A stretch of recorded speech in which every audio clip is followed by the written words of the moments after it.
ಭ್ರಷ್ಟ ಕೂಪದಲ್ಲಿ ಅಧಿಕಾರಿಗಳಾಗಿರ್ಬೋದು, ನಮ್ಮ ರಾಜಕಾರಣಿಗಳಾಗಿರ್ಬೋದು, ಕಾಂಗ್ರೆಸ್ ತಗೊಳ್ಳಿ, JDS ತಗೊಳ್ಳಿ, BJP ತಗೊಳ್ಳಿ, ಒಬ್ಬನೇ ವ್ಯಕ್ತಿಗೆ 8 ಸಾರಿ 10 ಸಾರಿ ಒಂದೇ ವರ್ಗಕ್ಕೆ ಟಿಕೆಟ್ ಕೊಡ್ತಾ ಬರ್ತಿದ್ದಾರೆ.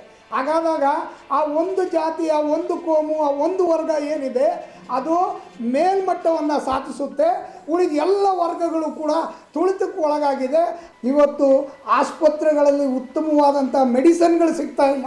ಆ ಸುಲಿಗೆಯನ್ನು ನಿಲ್ಲಿಸಬೇಕು. ಪ್ರತಿಯೊಬ್ಬರು ನೆಮ್ಮದಿಯ ಬದುಕನ್ನು ಕಟ್ಕೊಳ್ಳುವಂತಹ ಒಂದಷ್ಟು ಕಾನೂನುಗಳನ್ನು ರೂಪಿಸಬೇಕು.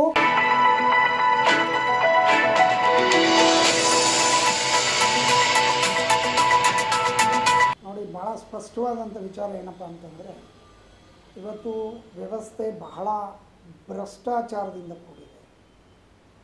ಎಲ್ಲಿ ಈ ಒಂದು ಸಾಮಾನ್ಯ ವರ್ಗದ ಜನ ಬದುಕಬೇಕಾಗಿತ್ತು, ಆ ಬದುಕನ್ನು ಅತಿ ಉತ್ತಮಗೊಳಿಸೋ ನಿಟ್ಟಿನಲ್ಲಿ ರೂಪಿಸಬೇಕಾದಂಥ ಕಾನೂನುಗಳು ಇವತ್ತು ನಮ್ಮದೇ ರಾಜಕಾರಣಿಗಳು, ನಮ್ಮದೇ ನಾಯಕರುಗಳು ಆ ಒಂದು ಪಾಪದ ಜನರನ್ನು ಕಿತ್ತು ತಿನ್ನುವಂತಹ ಒಂದಷ್ಟು ವ್ಯವಸ್ಥಿತವಾದಂಥ ಕಾನೂನುಗಳು ರೂಪುಗೊಳ್ತಾ ಇರೋದು ನಿಜಕ್ಕೂ ಆತಂಕಕಾರಿ ಅಂತ ನಾನಾದರೂ ಹೇಳಲಿಕ್ಕೆ ಬಯಸ್ತೇನೆ. ಇವತ್ತು ಏನಾಗಿದೆ, ಎಂಟೈರ್ ಎಜುಕೇಷನ್ನು ಮತ್ತು ಹೆಲ್ತ್ ವ್ಯಾಪಾರೀಕರಣ ಆಗಿದೆ. ನೀವೆಲ್ಲ ಗಮನಿಸ್ತಿರ್ಬೋದು, ಇರ್ತಕ್ಕಂಥ ಹಾಸ್ಪಿಟಲ್ಸು ಮತ್ತು ಎಜುಕೇಷನ್ ಟ್ರಸ್ಟ್ಗಳೇನಿದ್ದಾವೆ ಎಲ್ಲವೂ ಕೂಡ ರಾಜಕಾರಣಿಗಳದು ಮತ್ತು ದೊಡ್ಡ ದೊಡ್ಡ ಬಿಸ್ನೆಸ್ಮೆನ್ಗಳ ಕೈ ಅಡಿನಲ್ಲಿ ಸೇರಿರೋದ್ರಿಂದ ಇದು ವ್ಯಾಪಾರೀಕರಣವಾಗಿದೆ. ಜೊತೆಯಲ್ಲಿ ಇವತ್ತು ಬಡಬಗ್ಗರಿಗೆ ನಿಲುಕದ ಹಣ್ಣಾಗಿದೆ. ಸೊ ಹಾಗಾಗಿ ಇವತ್ತು ಅವಿದ್ಯಾವಂತರ ಸಂಖ್ಯೆ ಹೆಚ್ಚುತ್ತಾ ಇದೆ. ಸರಿಸುಮಾರು 30,000ಕ್ಕಿಂತ ಹೆಚ್ಚು ಶಾಲೆಗಳು ಕರ್ನಾಟಕದಲ್ಲಿ ಮುಚ್ಚಲ್ಪಟ್ಟಿದೆ. ಹತ್ತತ್ರ 2.5 ರಿಂದ 3 ಲಕ್ಷ ವಿದ್ಯಾರ್ಥಿಗಳು ಶಾಲೆಯನ್ನು ಬಿಟ್ಟಿದ್ದಾರೆ. ಈ ಒಂದು ಬ್ರಹ್ಮಾಂಡ ಭ್ರಷ್ಟಾಚಾರ ಏನಾದರೆ ಆಗ್ತಾ ಇದೆ. ಪ್ರಸಕ್ತ ಸಾಲಿನಲ್ಲಿ ನೀವು ಯೋಚನೆ ಮಾಡ್ಬೋದು, 225 ಸರ್ಕಲ್ ಇನ್ಸ್ಪೆಕ್ಟರ್ಗಳು ಸಸ್ಪೆಂಡ್ ಆಗಿದ್ದಾರೆ ಭ್ರಷ್ಟಾಚಾರದ ಆರೋಪದಲ್ಲಿ. ಹಾಗಿದ್ದಾಗ ಬೇಲಿಯೇ ಎದ್ದು ಹೊಲ ಮೇದ್ರೆ ಹಾಗಾದರೆ ಜನಗಳಿಗೆ ರಕ್ಷಣೆ ಕೊಡೋರಾದರೂ ಯಾರು? ಈ ಒಂದು ವ್ಯವಸ್ಥೆ ಬಗ್ಗೆ ಪ್ರತಿಯೊಬ್ಬರೂ ಇವತ್ತು ಯೋಚನೆ ಮಾಡಬೇಕಾಗಿದೆ. ಪ್ರತಿಯೊಬ್ಬರೂ ಈ ವ್ಯವಸ್ಥೆಯನ್ನು ಬದಲಾವಣೆ ಮಾಡಲಿಕ್ಕೋಸ್ಕರ ನಾವು ಕೈ ಜೋಡಿಸ್ಬೇಕಾಗಿದೆ.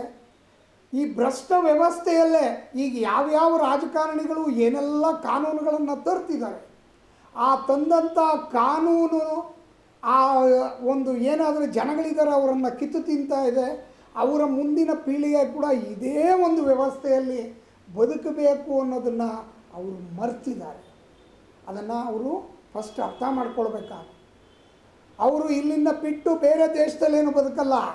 ಅವರು ಸೃಷ್ಟಿ ಮಾಡಿದಂತಹ ಈ ಭ್ರಷ್ಟಕೂಪ ಏನಿದೆ, ಇದೇ ಭ್ರಷ್ಟಕೂಪದಲ್ಲಿ ಅಧಿಕಾರಿಗಳಾಗಿರ್ಬೋದು, ನಮ್ಮ ರಾಜಕಾರಣಿಗಳಾಗಿರ್ಬೋದು, ಅವರು ಸೃಷ್ಟಿ ಮಾಡಿದ ಇದೇ ಭ್ರಷ್ಟಕೂಪದ ಜೊತೆಯಲ್ಲಿ ಅವರ ಮುಂದಿನ ಪೀಳಿಗೆ ಕೂಡ ಬದುಕಬೇಕು ಅನ್ನೋದನ್ನು ಮರಿಬಾರ್ದು ಅಂತ ನಾನು ಹೇಳಲಿಕ್ಕೆ ಬಯಸ್ತೇನೆ. ಈಗ ನೀವು ಚುನಾವಣೆಗೆ ಎಲ್ಲ ಚುನಾವಣೆಯಲ್ಲಿ ಎಲ್ಲ ಕಡೆ ಸ್ಪರ್ಧೆ ಇದೆಯಾ ಸರ್? 100% ಇವತ್ತು ನಾವು ಎಲ್ಲ ಕಡೆನೂ ಆಲ್ರೆಡಿ ಅನೌನ್ಸ್ಮೆಂಟನ್ನು ಮಾಡ್ತಾ ಇದ್ದೀವಿ. ದಯಮಾಡಿ ಬ್ಲೂ ಇಂಡಿಯಾ ಪಾರ್ಟಿಯನ್ನು ಸಂಪರ್ಕಿಸಿ, ಯಾರು ಆಕಾಂಕ್ಷಿಗಳಿದ್ದೀರಿ ದಯವಿಟ್ಟು ಬನ್ನಿ. ಭ್ರಷ್ಟರಿಗೆ ನಾವು ಮಣೆ ಹಾಕೋದಿಲ್ಲ. ಯುವ ಜನತೆಗೆ, ಹೊಸ ಯುವಕರಿಗೆ ನಾವು ಸ್ಥಾನಮಾನಗಳನ್ನು ಕೊಡ್ತೇವೆ.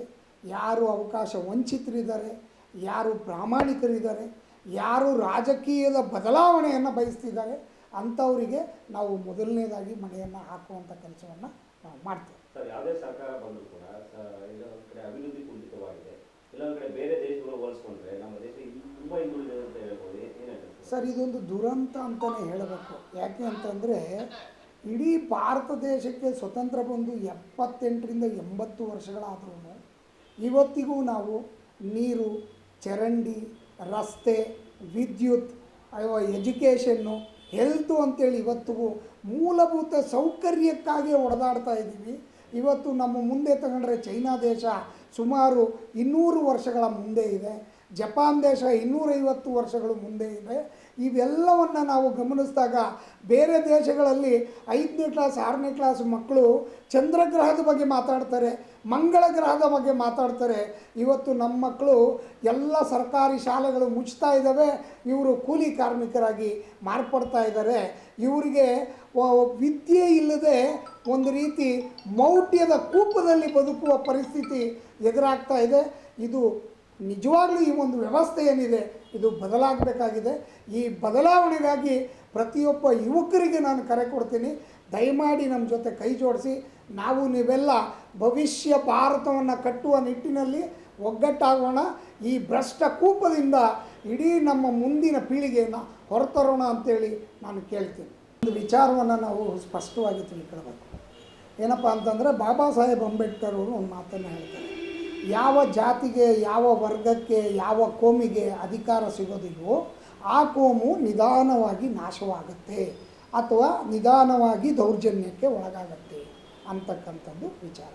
ಇವತ್ತು ಕಾಂಗ್ರೆಸ್ ತಗೊಳ್ಳಿ, JDS ತಗೊಳ್ಳಿ, BJP ತಗೊಳ್ಳಿ, ಒಬ್ಬನೇ ವ್ಯಕ್ತಿಗೆ 8 ಸಾರಿ 10 ಸಾರಿ ಒಂದೇ ಜಾತಿಗೆ, ಒಂದೇ ಕೋಮಿಗೆ, ಒಂದೇ ವರ್ಗಕ್ಕೆ ಟಿಕೆಟ್ ಕೊಡ್ತಾ ಬರ್ತಿದ್ದಾರೆ.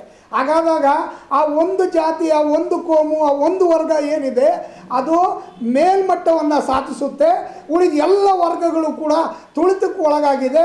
ಹಾಗಾಗಿ ಇವತ್ತು ಕರ್ನಾಟಕದಲ್ಲಿ ಈ ಮಟ್ಟದ ಒಂದು ಭ್ರಷ್ಟಾಚಾರ ತಾಂಡವವಾಡ್ತಾ ಇದೆ ಅಂತೇಳಿ ನಾನು ಹೇಳಲಿಕ್ಕೆ ಬಯಸ್ತೇನೆ. ಯಾವುದೇ ಒಬ್ಬ ವ್ಯಕ್ತಿಗೆ ಟಿಕೆಟ್ ಹಂಚಿಕೆ ಆದರೆ 3 ಸಾರಿಗಿಂತ ಹೆಚ್ಚಿಗೆ ಟಿಕೆಟ್ ಕೊಡಬಾರ್ದು. ಈ ನಿಯಮವನ್ನು ತರಬೇಕು, ಪ್ರತಿಯೊಂದು ವರ್ಗಕ್ಕೂ ಅಧಿಕಾರ ಸಿಗಬೇಕು. ಹಾಗಾದಾಗ ಮಾತ್ರ ಈ ಒಂದು ವ್ಯವಸ್ಥೆ ಬದಲಾವಣೆ ಆಗಲಿಕ್ಕೆ ಸಾಧ್ಯ ಆಗ್ತದೆ ಅಂತೇಳಿ ನಾನು ಈ ಮೂಲಕ ನಿಮ್ಗೆ ಹೇಳಲಿಕ್ಕೆ ಇಷ್ಟಪಡ್ತೇನೆ. ಸರ್ ಇವತ್ತು ಎಲ್ಲ ರಾಜಕೀಯ ಪಕ್ಷಗಳು ಹೇಳಿದ್ದೇ ಒಂದು, ಮಾಡಿದ್ದೇ ಒಂದು. ನೀವು ಇದನ್ನು ಸ್ಪಷ್ಟವಾಗಿ ಗಮನಿಸ್ಕೊಳ್ಳಿ. ಇಲ್ಲಿ BJP ಪಕ್ಷ ಬಂತು, ಧರ್ಮ ಆಧಾರಿತ ಪಕ್ಷ ಆಯಿತು. ಅದೇ ನೀವು JDS ಪಕ್ಷವನ್ನು ತಗೊಂಡ್ರೆ ಜಾತ್ಯತೀತ ಅಂತ ತಗೊಳ್ತು, ಆದರೆ ಜಾತಿ ರಾಜಕಾರಣಕ್ಕೆ ಅದು ಅಂಟ್ಕೊತು. ಸೆಕ್ಯುಲರಿಸಮ್ ಅಂತ ತಗೋತು, ಇದು ಒಂದು ಕೋಮನ್ನು ಓಲೈಸೋದ್ರಲ್ಲಿ ಈ ಒಂದು ಪಕ್ಷ ನಿಂತ್ಕೊಳ್ತು. ನಾವು ಹೇಳ್ತಕ್ಕಂಥದ್ದು ಯಾವ ರಾಜಕೀಯ ಪಕ್ಷಗಳು ಕೂಡ ಅಭಿವೃದ್ಧಿ ರಾಜಕಾರಣ ಮಾಡ್ತೀವಿ ಅಂತೇಳಿ ಇವತ್ತಿನವರೆಗೂ ಹೇಳ್ಕೊಂಡಿಲ್ಲ. ನಾನು ಹೇಳ್ತಕ್ಕಂಥದ್ದು ಏನಾದರೂ ಈ ಭಾರತ ದೇಶದ ಸರ್ವತೋಮುಖ ಅಭಿವೃದ್ಧಿ ಇದೆ, ಆ ಅಭಿವೃದ್ಧಿ ಪಥದತ್ರ ಸಾಗಬೇಕು, ಮೌಢ್ಯ ಕಂದಾಚಾರಗಳನ್ನು ಹೊರಗಟ್ಟಬೇಕು, ಪ್ರತಿಯೊಬ್ಬರಿಗೂ ಏನು ತಲಾದಾಯ ಹೆಚ್ಚಬೇಕು, ಇಲ್ಲಿನ ಏನು ಆರ್ಥಿಕ ಸ್ಥಿತಿಗತಿಗಳು ಸುಧಾರಿಸಬೇಕು, ಮತ್ತು ಇಲ್ಲಿನ ಟ್ಯಾಕ್ಸೈಸೇಷನ್ ಅನ್ನೋದಕ್ಕಿಂತ ಅದನ್ನೇನನ್ಬೋದು ಸುಲಿಗೆ ಅಂತ ಕರಿಬೋದು ಅಂತ ಕಾಣುತ್ತೆ. ಯಾಕಂದರೆ 100 ರೂಪಾಯಿ ಸಂಪಾದನೆ ಮಾಡ್ತಕ್ಕಂಥ ಸಾಮಾನ್ಯ ವ್ಯಕ್ತಿ ಇವತ್ತು 78ರಿಂದ 80 ರೂಪಾಯಿ ಟ್ಯಾಕ್ಸ್ ಕಟ್ಟಬೇಕು ಅಂತಂದರೆ ಅದು ಟ್ಯಾಕ್ಸ್ ಅಲ್ಲ, ಸುಲಿಗೆ ಅಂತ ನಾನಾದರೂ ಕರಿತೀನಿ. ಆ ಸುಲಿಗೆಯನ್ನು ನಿಲ್ಲಿಸಬೇಕು. ಪ್ರತಿಯೊಬ್ಬರು ನೆಮ್ಮದಿಯ ಬದುಕನ್ನು ಕಟ್ಕೊಳ್ಳುವಂತಹ ಒಂದಷ್ಟು ಕಾನೂನುಗಳನ್ನು ರೂಪಿಸಬೇಕು. ಎಲ್ಲ ವರ್ಗದ ಅಂದರೆ ರೈತರಿರ್ಬೋದು, ಕೂಲಿ ಕಾರ್ಮಿಕರಿರ್ಬೋದು, ಎಲ್ಲ ವರ್ಗದವರನ್ನು ಕರೆದು ಜೊತೆಯಲ್ಲಿ ಮೀಟಿಂಗ್ ಮಾಡಿ ಕೂತು ಅವರ ಸಮಸ್ಯೆಗಳನ್ನು ಬಗೆಹರಿಸಿ ಅತ್ಯುತ್ತಮವಾದ ಕಾನೂನನ್ನು ರೂಪ ಮಾಡಬೇಕು. ಹಾಗಾದಾಗ ಮಾತ್ರ ಭಾರತದ ಸರ್ವತೋಮುಖ ಅಭಿವೃದ್ಧಿ ಸಾಧ್ಯ ಅಂತಕ್ಕಂಥ ನಿಲುವನ್ನು ನಾವು ಬ್ಲೂ ಇಂಡಿಯಾ ಪಾರ್ಟಿಯಿಂದ ಹೇಳಲಿಕ್ಕೆ ಇಷ್ಟಪಡ್ತೇವೆ ಸರ್.